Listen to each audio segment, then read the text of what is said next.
Assalamualaikum dan salam sejahtera semua. Kami dari kumpulan 4 akan menceritakan tentang afasia. Berdasarkan video menunjukkan kanak-kanak tersebut menghidap afasia broca.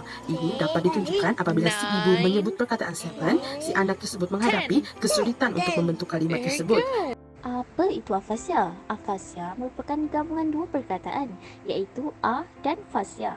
A bermaksud tidak, manakala fasia bermaksud bicara. Ringkasnya, afasia ni merujuk kepada ketidakmampuan seseorang untuk mengungkapkan apa yang dimaksudkan secara tepat.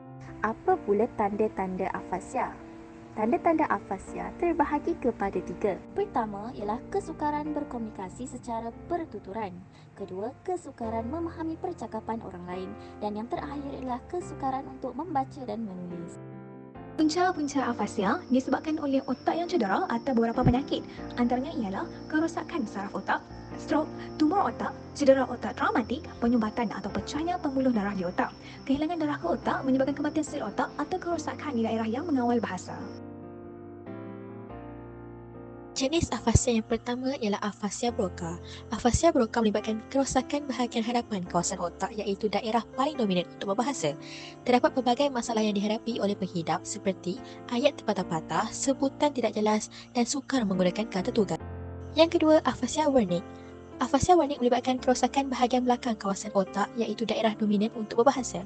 Meskipun penghidap memiliki struktur sintaksis yang baik, namun mereka tidak dapat memahami isu ujaran. Mereka juga menggunakan perkataan yang tidak sesuai dengan maknanya kerana keliru memilih perkataan. Seterusnya, terdapat beberapa perbezaan antara afasia broca dan daerah Wernicke. Seterusnya, afasia global. Dalam afasia jenis ini, kerosakan tidak terjadi kepada satu atau dua daerah sahaja tetapi juga kepada beberapa daerah lain. Kerosakan boleh merebak dari daerah broca melalui korteks motor menuju ke coping parietal dan sampai ke daerah Wernicke.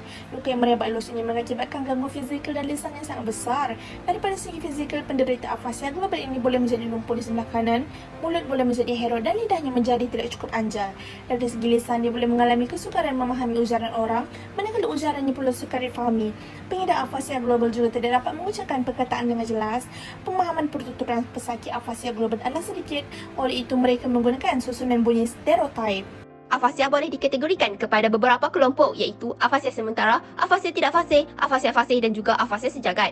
Afasia sementara merujuk kepada masalah komunikasi yang berlaku hanya untuk beberapa jam atau hari. Kebanyakan pengidap afasia sementara akan pulih sepenuhnya dalam masa beberapa hari sahaja.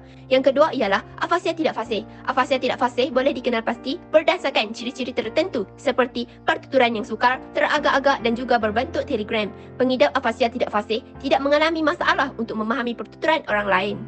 Seterusnya ialah afasia fasih. Penghidapnya boleh bertutur seperti biasa tanpa tersekat-sekat. Mereka tidak mengalami lumpuh atau lemah anggota kanan. Mereka boleh bercakap menggunakan ayat lengkap tetapi sukar untuk mencari perkataan yang tepat bagi benda. Mereka juga menghadapi masalah untuk memahami orang lain. Afasia ini terbahagi kepada dua iaitu afasia Wernicke dan afasia anomik. Afasia sejagat pula merujuk kepada mereka yang menghidap afasia teruk merangkumi semua peringkat berkaitan bahasa. Mereka mempunyai pertuturan terhad dan sukar untuk memahami apa yang didengari. Punca masalah adalah penting untuk diketahui bagi memberikan terapi yang sesuai. Rawatan pemulihan afasia. Yang pertama, pulih secara sendiri. Yang kedua, terapi pertuturan bahasa.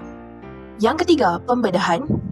Yang keempat, gunakan alatan untuk membantu memahamkan mesej yang hendak disampaikan. Yang kelima, lukis perkataan atau gambar di atas kertas semasa cuba berkomunikasi.